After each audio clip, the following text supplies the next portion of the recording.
家好，我是 Lisa。今天 Lisa 要来教大家用2分钟做好蒸蛋。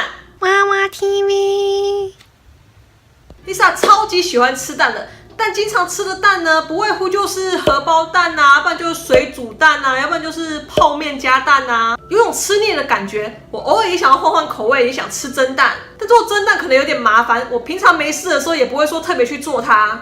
而最近 Lisa 发现了一个超简单就可以做出蒸蛋的方法，只需要2到3分钟就可以做出来咯。所以 Lisa 今天就要来教大家用这个简单的方法来做出蒸蛋。好，那我们需要的东西有1颗蛋、1碗汤、1个碗加1个盘子，还有今天最重要的主角微波炉。没错，我们今天要做的就是微波炉蒸蛋。那做法是，首先你要拿出你的汤，这个汤呢，我一般都是煮面的时候或者是泡泡面的时候直接用它的汤底。而我今天的汤呢是这个味噌汤，因为我等一下要做味噌面，所以我先捞一点它的汤来做蒸蛋。那你没有汤底也没有关系，你就用一点水，然后加酱油，然后再加一点红达喜就可以啦。好，那我现在就先捞一点汤放在这个里面。那捞的时候呢，记得不要装太满，差不多1半就好，要不然我放微波炉里面会喷出来。汤装完之后呢，就是把可爱的蛋打到里面去啦。然后把蛋在这个里面打散。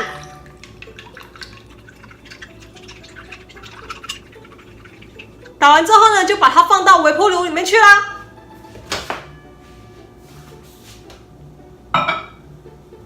然后把盘子当盖子把它盖上，差不多设定个2分钟左右就可以啦。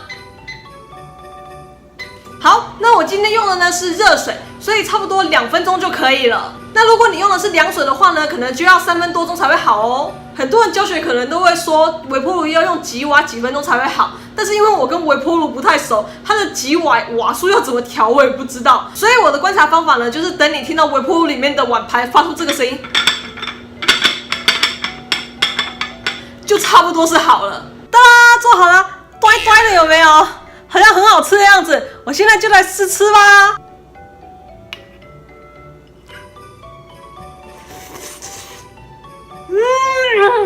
好好吃哦，有味噌的味道哎！